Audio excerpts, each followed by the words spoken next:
E aí, meus amores, tudo jóia? Vamos iniciar agora um novo tema. Vamos trabalhar a parte de propriedades coligativas, um assunto bem temático, bem contextual, bem conectado com a parte de química geral, com algumas relações da química orgânica. Então é um assunto que a gente tem que ter muita atenção e que eu tenho certeza que a gente vai construindo aí todo um processo de reflexão para fazer com que a aprendizagem seja bem efetiva, ok? Vamos embora? Vamos começar logo com a reflexão, com a indagação aqui, vamos lá? Vejam, eu posso chegar numa prova e falar que as substâncias puras, elas têm composições químicas definidas e propriedades físicas ali constantes? Posso falar sobre isso?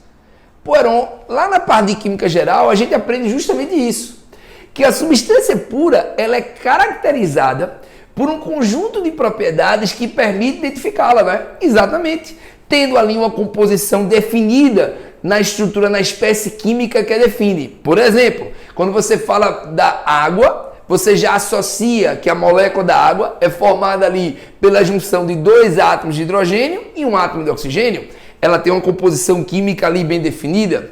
Se eu analiso a água a nível do mar, eu sei, por exemplo, que o ponto de ebulição dela é 100 graus, que o ponto de congelamento dela é 0 grau. Então eu sei que a água, ela tem um conjunto de propriedades que permite caracterizá-la, que permite identificá-la. Ela tem uma composição química definida, ela tem propriedades físicas ali inerentes, constantes à sua estrutura. Perfeito, Heron. Então essa pergunta aqui é uma pergunta que eu acredito que já está respondida. As substâncias puras possuem propriedades físicas definidas à pressão constante? Sim. Cada substância pura tem seu próprio conjunto de propriedades que permite identificá-la, que permite caracterizá-la. E eu trouxe 3 exemplos. Eu falei ali da acetona, estou falando aqui do etanol, da água, onde eu estou atribuindo ali valores de ebulição. Não quero, claro, que vocês decorem, mas que você entenda que cada uma delas vai ter ali propriedades bem inerentes, bem características da sua estrutura. Ok? Só que agora vem uma reflexão bem interessante.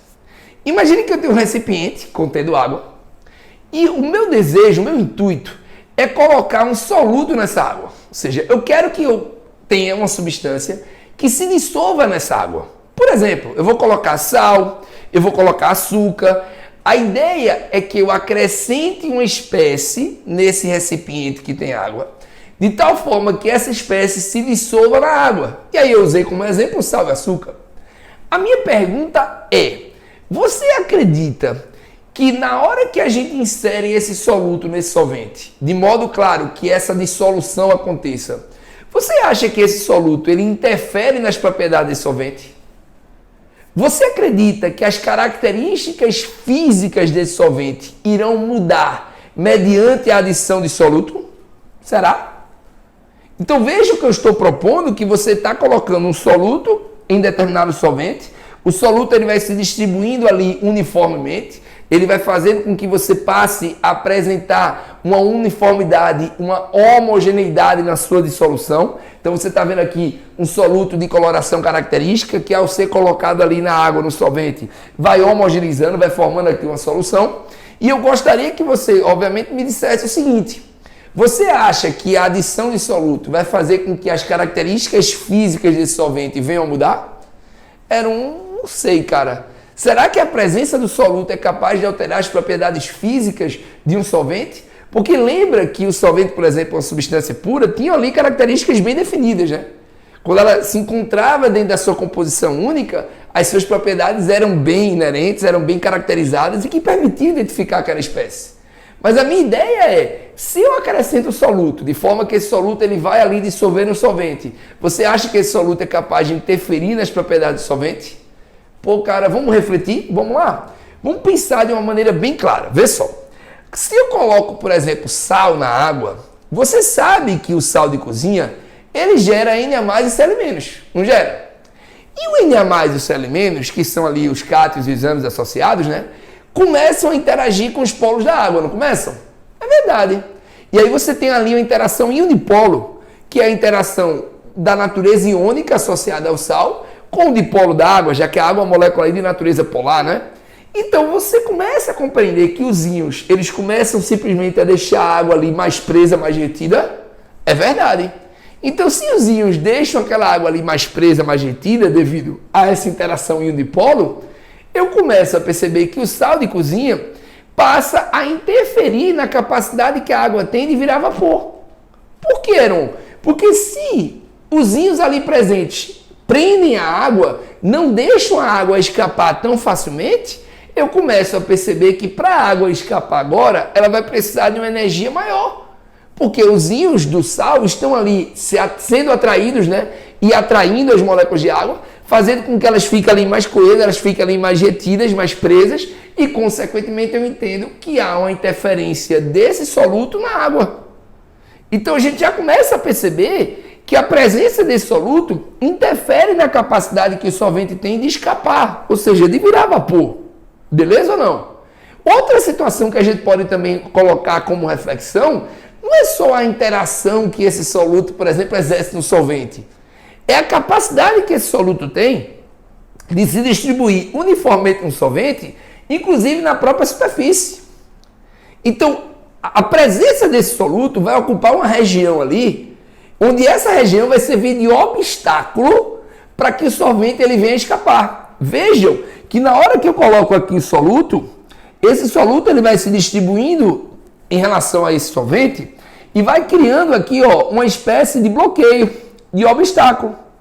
As moléculas de solvente agora, para conseguirem escapar, vão precisar ultrapassar essa barreira, vão precisar ultrapassar esse obstáculo.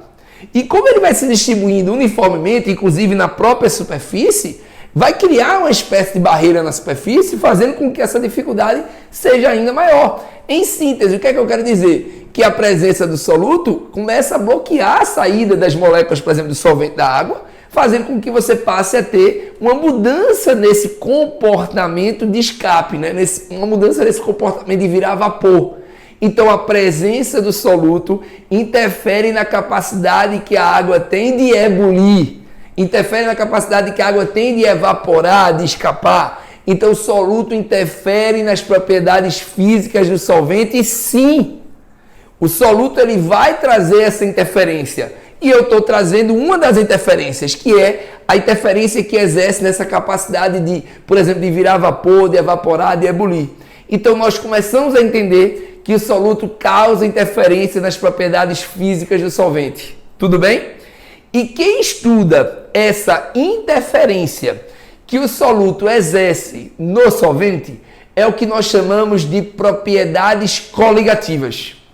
As propriedades coligativas nada mais são do que as propriedades que são resultantes, que simplesmente sofrem alteração mediante o acréscimo do soluto em um solvente.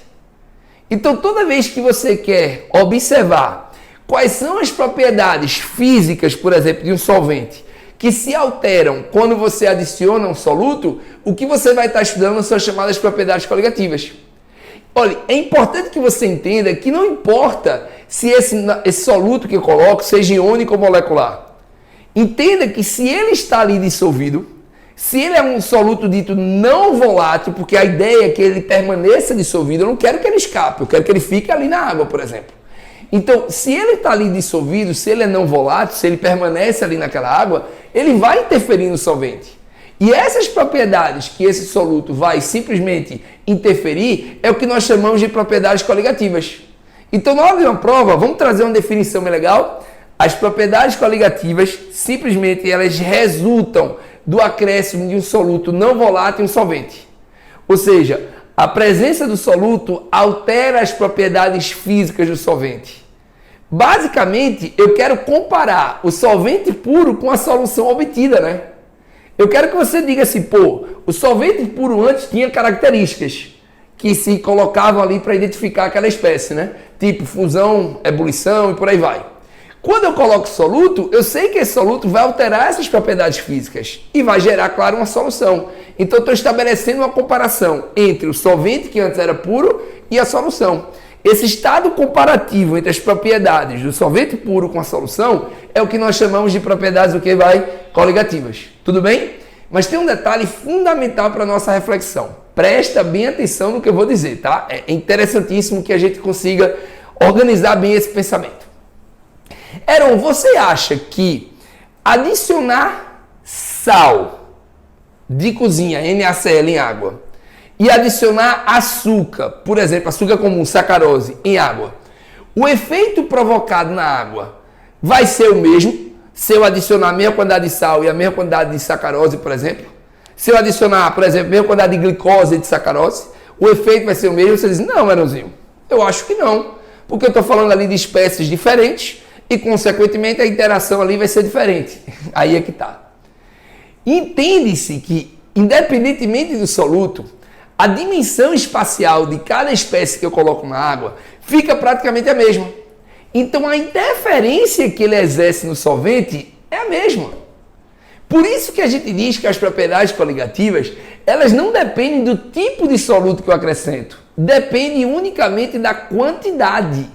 E essa quantidade tem que ser uma quantidade em mol, porque o que eu vou analisar é o número de partículas que estão ali no meio.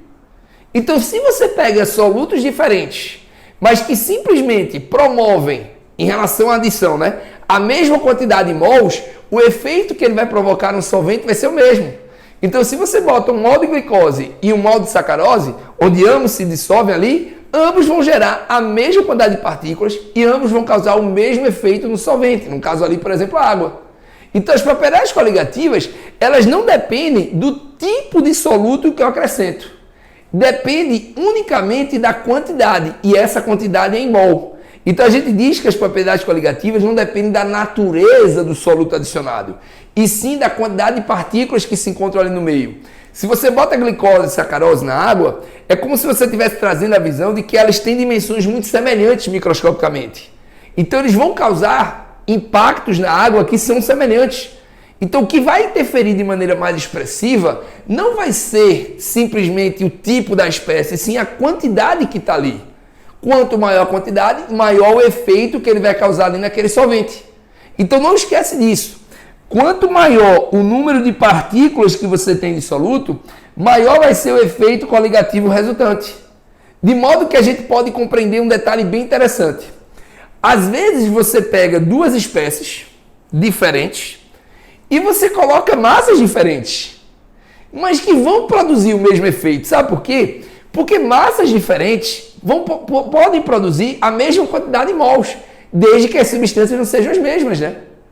Então, se você perceber, e é muito interessante comentar sobre isso, você pega aí essa ilustração, a glicose, que é C6H12O6, 1 mol de glicose equivale a 180 gramas.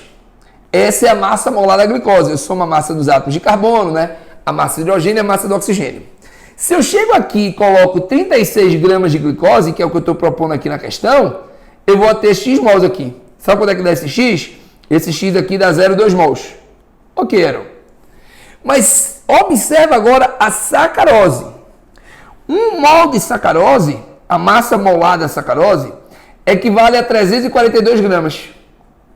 Se o cidadão chega na questão e diz que adicionou 68,4 gramas, a quantidade que ele colocou ali na água, né, 68,4, eu vou ter aqui Y mols.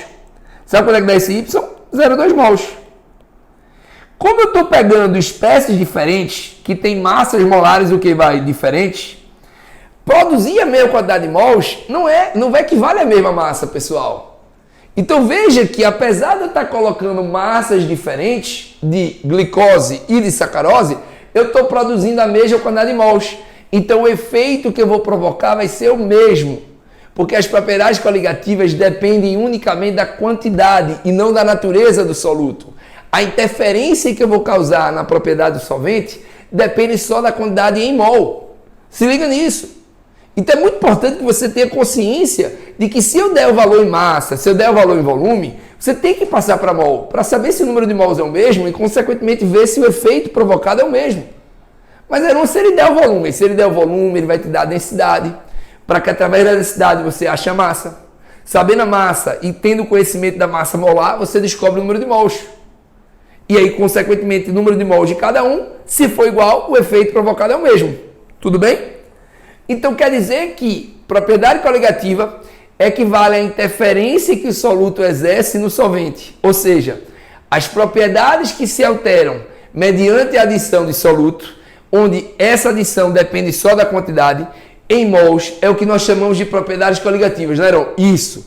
É estabelecer uma comparação entre o solvente que era puro e a solução que está sendo obtida. Mas tem um ponto que me chama muita atenção. Imagina que na hora da prova, eu chego para vocês e eu digo que eu boto 1 mol de NaCl e eu boto 1 mol de glicose, por exemplo. Eu acredito que você deve estar pensando aí, peraí, se eu boto 1 mol de NaCl em água, em outra situação eu boto 1 mol de glicose em água, como eu estou colocando a mesma quantidade de mols, eu estou produzindo a mesma quantidade de partículas. Então o efeito que eu vou provocar na água vai ser o mesmo, não é, Heron? Não, Heron. Pô, tu acabaste de dizer que depende só da quantidade de mols? Então como é que você pode dizer que não? Pensa comigo. A questão é que você tem que começar a compreender que o NaCl ele é um composto de natureza iônica. E esse composto de natureza iônica, quando ele é colocado em água, ele sofre dissociação iônica. Então ele vai produzir uma quantidade ainda maior de partículas. É diferente de um composto de natureza molecular, que não sofre dissociação em íons, e a quantidade que eu coloco na água continua tendo a mesma quantidade, porque ele não vai se separa em íons. Ele não se subdivide em íons. Então, por exemplo, quando eu pego 1 mol de glicose, como vocês estão vendo aí, e eu coloco em água, eu continuo a ter 1 mol de glicose aquoso. Beleza, tá aí.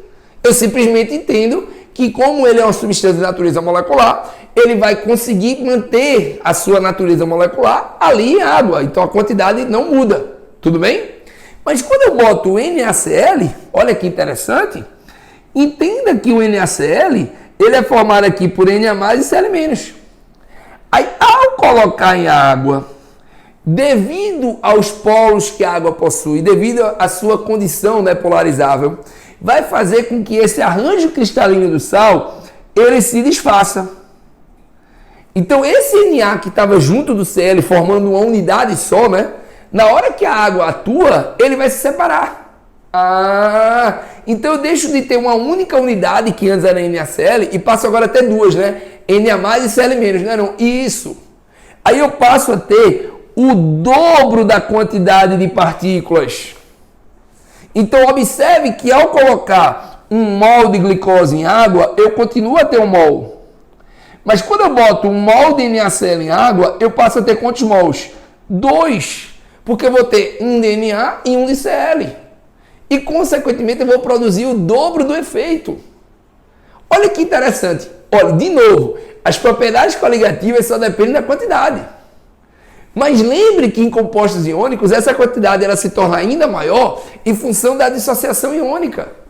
Se você bota o sal de cozinha em água, que você vai, no caso aí, trazer essa separação do Na+ com Cl-, você vai fazer com que haja uma quantidade que equivale ao dobro do que eu tinha colocado inicialmente. Por isso que a gente diz assim, ó, o efeito coligativo em compostos iônicos é maior do que em compostos moleculares partindo de uma mesma concentração. Então, se eu boto 1 mol de glicose, eu continuo a ter 1 mol de glicose. Se eu boto 1 mol de NaCl, eu gero 1 de Na com 1 de Cl, que dá 2 mols de partículas. Heron, então quer dizer que se eu chegar na prova e disser o efeito coligativo em composto iônico é sempre maior do que em composto molecular. Isso é falso. Porque, por exemplo, se eu boto 1 mol de NaCl e boto 5 mols de glicose, é claro que 5 mols de glicose vai predominar. Porque 1 mol de NaCl vai gerar só 2 mols, né? E 5 mols de glicose vai continuar sendo 5 mols. Então, no final, eu vou ter mais glicose. E, consequentemente, o efeito que a glicose vai produzir vai ser maior. A questão é que o composto iônico sobrepõe o composto molecular desde que eu esteja partindo de uma mesma quantidade inicial. E como o composto iônico se dissocia, ele vai produzir uma quantidade maior de partículas no final. Então se liga. Você pega, por exemplo, aqui o cloreto de cálcio, que tem a mesma natureza iônica, né? Porque cálcio é metal, cloro é ametal. Então você vai ter aqui o cátion cálcio e o ânion cloreto. Na hora que eu coloco em água, devido à sua condição polarizável, ele vai, ó, sofrer essa dissociação. E nessa condição de dissociação, você entende que eu vou gerar, no caso, um cálcio e 2 cloros. Porque o que a gente observa de uma forma bem clara, pessoal, e eu tenho certeza que vocês estão visualizando isso, é que você tem aqui a condição de observar que ao colocar 1 mol dessa espécie e ter aqui a dissociação, você vai produzir um cálcio e vai produzir 2 cloros.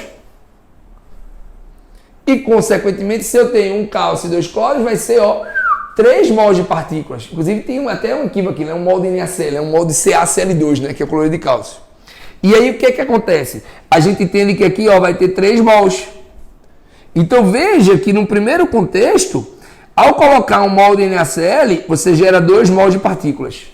Ao colocar um mol de CaCl2, você gera 3 mols de partículas. E quanto mais partículas você gera, maior o efeito que você vai causar ali. Aí você diz, Heron, tem algum nome para essa quantidade de partículas que o soluto gera dentro de um solvente? Tem. A gente chama isso de fator de Van Hoff, representado pela letra I. Por exemplo, 1 mol de glicose em água gera um fator de Van Hoff igual a 1, porque só vai ter 1 mol, não é? Lá na água, no final, só vai ter 1 mol. 1 mol vai continuar sendo 1 mol, porque simplesmente ele não está dissociando na forma de íons. Mas o NaCl, quando eu boto 1 mol de NaCl em água, que gera Na mais e Cl-, o fator de Van Hoff dele, que é o I, vai ser quanto? 2. Porque vai estar gerando ali um Na com Cl. O CaCl2, que é o cloreto de cálcio, na hora que eu coloco em água, o fator de Van Hoff dele vai ser quanto? 3. Que vai ser 1 de cálcio com 2 de cloro. Então, o fator de Van Hoff traz justamente essa quantidade de partículas que são geradas naquele meio, que realmente são geradas, né? Então, veja que eu acabei de dizer. O NaCl gera Na mais Cl-, 2 mols. CaCl2, 1 cálcio e 2 cloros, 3 mols. E no caso aí, a glicose, continua a ter 1 mol da mesma maneira. Então, esse fator de Van Hoff, que é representado pela letra I, traz justamente essa quantidade que vai ter no meio após o processo ali de dissociação ou de ionização. Por quê? Porque você começa a entender que se, por exemplo, eu coloco um ácido em água, e o ácido ele é um composto de natureza molecular, ele vai reagir com a água se ionizando e vai produzir íons. Então, o que eu vou considerar são os íons que vão ser produzidos, porque eu vou considerar o que eu tenho no final. A base, sendo iônica, ao ser colocada em água, vai dissociar, vai gerar íons. Então, eu vou considerar o que eu tenho no final íons. Então, é preciso que você agora conecte com a parte de funções inorgânicas. Entendam que ácidos, bases, sais, eles vão produzir íons quando estão em solução aquosa. No caso do ácido, produz íons por ionização, né, por uma reação. No caso ali de uma base, se ela for iônica, ela dissocia, um sal dissocia. Então, você vai gerando a quantidade de partículas que tem ali no meio. Então, o HCl, por exemplo, ele gera um H mais e um Cl-, aí vai gerar 2 mols de partículas. Ácido sulfúrico vai gerar 2 hidrogênios e um sulfato, vai ter 3 mols de partículas. Hidroxissódio, 1 Na mais e 1 OH-. Hidroxicálcio, 1 cálcio, 1 e 1 cálcio mais 2, né? E 2 OH-. Então você consegue ir deduzindo a quantidade de partículas que são geradas a partir de ácidos, a partir de bases, a partir de sais, porque você vai gerar ali a ionização, a dissociação para caracterizar. Se for um composto de natureza molecular que não ionize água, que, por exemplo, não produza íons, o que eu tenho antes eu tenho depois, que é o caso, por exemplo, aqui da glicose, que é o caso aqui da sacarose. Então você tem aqui 1, vai continuar a ter 1, você tem ali 1, vai continuar a ter 1. Você passa simplesmente a perceber essa quantidade. Tudo bem? Só que eu tenho certeza que vocês já estão fazendo uma reflexão. Heron, a gente sabe que os ácidos, as bases, os sais, não dissociam na prática 100%, Heron. É verdade. Então, quando a questão não diz nada, é como se eu estivesse considerando 100%. Então, eu botei lá 1 mol de HCl em água. Eu sei que esse 1 mol de HCl vai gerar 1 H mais, 1 Cl-, vai gerar 2 mols de partículas, caso o grau de dissociação seja de quanto? Vai? De 100%. Você pega o ácido sulfúrico, vai gerar 2 hidrogênios e 1 sulfato, 3 ali mols de partículas, caso seja 100%. Então, nós entendemos, quando a questão não sugere nada, a gente entende que o grau de dissociação ali de ionização é de 100. Tudo bem? Só que, e se na prova ele considerar um grau menor do que 100? Cara, como é que eu calculo o fator de Van Hoff se o grau de dissociação for menor do que 100%? Aí, normalmente, os alunos eles cometem um erro. Eles fazem assim, fácil, Heron. Se 2 partículas elas são produzidas quando a ionização é de 100%, se a ionização for de 70%, aí eu faço, se 2 está para 100%, 70% vai estar ali para X partículas. E aí eu determino. Aí nós erramos. Não é uma coisa simples de fazer uma regra de 3 ali direta para determinar o número de partículas no final. Não, Heron, não, porque olha que interessante. Quando nós temos uma constante de dissociação menor do que 100%, a gente tem que considerar não só os íons formados, mas as moléculas também que não se ionizaram. Porque as moléculas que não se ionizaram, elas também permanecem no meio. Quer ver? Veja que interessante. Presta bastante atenção. Olha para cá. Eu tenho aqui o HCl, onde o HCl ele ioniza gerando o que? Vai? H+, e Cl-. Tudo bem? Tudo bem. Ao colocarmos um mol de HCl e admitindo que o grau de ionização é de 100%, eu geraria um mol de H+, um mol de Cl-, né? Porque a proporção é de 1 para 1 para 1, e consequentemente o I, que seria o fator de que vai de Van Hoff, seria igual a 2, porque eu estaria produzindo ali 2 mols de partículas, desde que você tivesse aqui um grau de quanto vai de 100%. Tudo bem? Mas vamos supor que na hora da prova, ele dissesse para a gente que o grau de ionização é de 90%. Preste atenção. Significa dizer que desse 1 mol só está virando íon 90%. O cara E daí, Heron? E daí que se desse 1 mol somente 90% vira íon, então, ó, só vai ionizar 0,9. Presta atenção. Se vai ionizar somente 0,9, a proporção aqui não é de 1 para 1 para 1, então se aqui está ionizando só 0,9, aqui também vai ser 0,9 e aqui também vai ser 0,9. Ou seja, o total de íons originados aqui é 1,8, Heron. Certo? Beleza. Então, Heron, bateu com aquela conclusão que eu tinha feito antes, cara. Eu digo, que conclusão? Aquela ideia de fazer uma regra de 3 direta. Eu faria assim, se 2 está para 100%, 90% está para X, e X daria 1,8. Sim, só que quando você faz isso, você considera só os íons formados. Mas lembrem que existem moléculas que não foram ionizadas. Existe, Heron? Existe. Se eu tinha 1 no início e só ionizou 0,9, sobrou aqui quanto vai? Sobrou 0,1 de moléculas não ionizadas. Caramba, é verdade, Heron. Então significa dizer que eu tinha 1, reagiu 0,9 e sobrou 0,1. Aquele 0,1 está no meio. Só que ele não originou íons, ele está na forma molecular. Então eu tenho que contabilizar ele. Eu tenho que contabilizar não só os íons formados, como as moléculas não ionizadas. Então, no caso aqui, o valor desse I seria 1,9. Seria os íons mais as moléculas não ionizadas. Preste atenção nisso. Então, toda vez que você quiser calcular o fator de Van Hoff, quando a constante ali de ionização, dissociação, for menor do que 100%, verifique a quantidade de íons, mas some com as moléculas não ionizadas. Preste atenção nisso. E é justamente esse exemplo do HCl que eu acabei de falar para vocês. Ó. Determina o número de partículas originadas da ionização do ácido clorídrico cujo grau é 90%. Então é aquilo que eu fiz. Ó. O HCl, ele gera o que, vai, amores? H+, mais o que? Cl-. A proporção é de 1 para 1 para 1. Significa dizer que se aqui eu tenho um mol, aqui seria um mol, aqui é um mol também, né?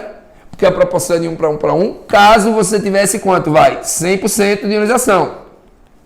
E aí o total aqui seria 2 mols.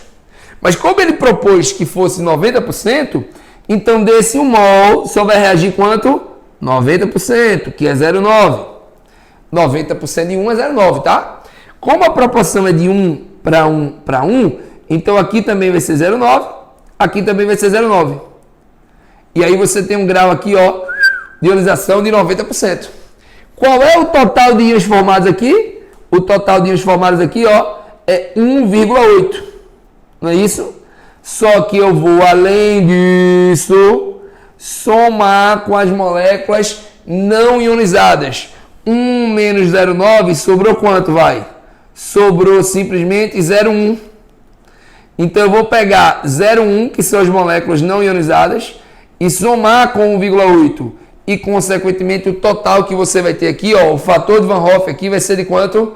1,9, que é a quantidade real de partículas que aquele HCl está gerando dentro da água.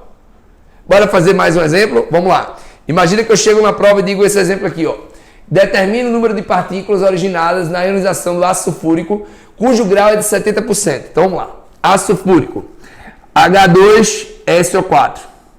Esse cidadão ele se ioniza, gerando aqui 2H+, mais SO4 menos 2. Confere? Confere, garoto. Temos aí.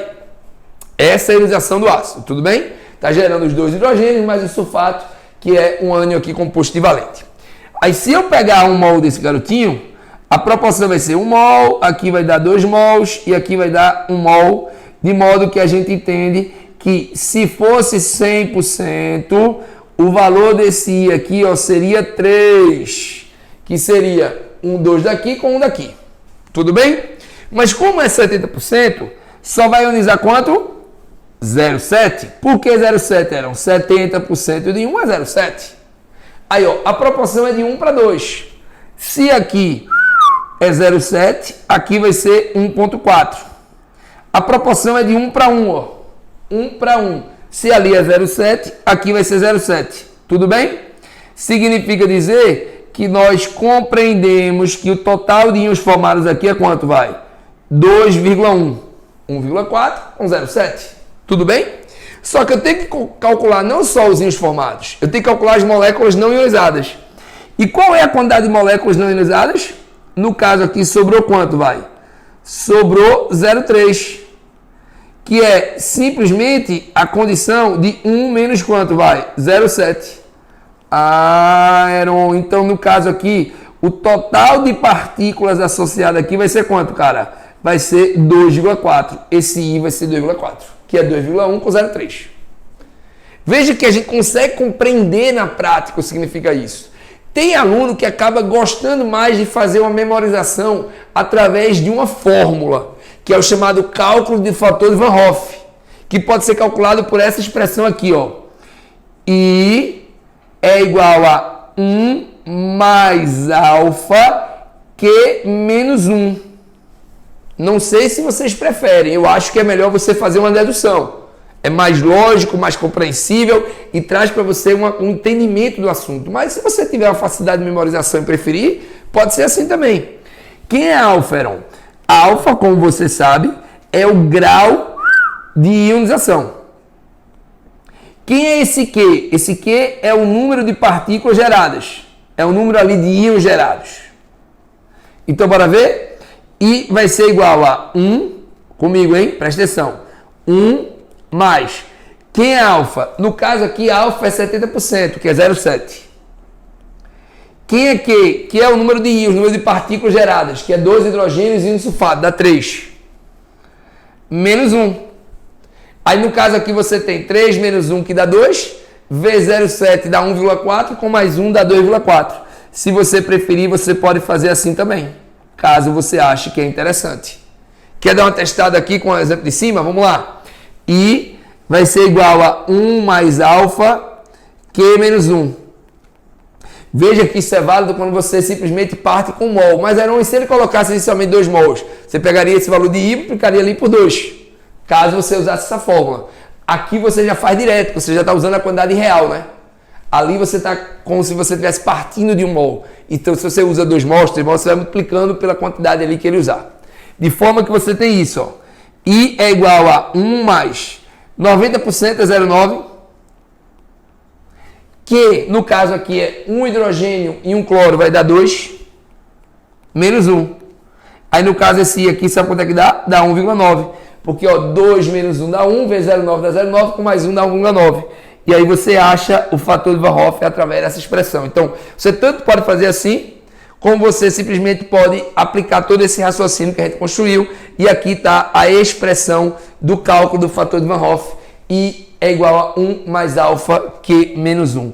Por exemplo, se você admite uma condição associada a uma espécie que está ali 100% ionizado, esse alfa é 1. Né? E aí, consequentemente, você só vai analisar ali a quantidade de íons que está originado, né? Caso você tenha uma espécie molecular, você não está gerando íons no meio. Aí esse I vai ser sempre 1, a quantidade que você tem antes é a mesma quantidade que você tem depois, e aí você consegue desenvolver bem, com mais tranquilidade, esse processo. Ok, amores? Então nós batemos aí de uma forma bem tranquila a ideia de que o efeito coligativo é proporcional a uma quantidade em mols das partículas ali dissolvidas, e é importante que a gente consiga determinar o chamado fator de Van Hoff. Ok, amores? Forte abraço, valeu!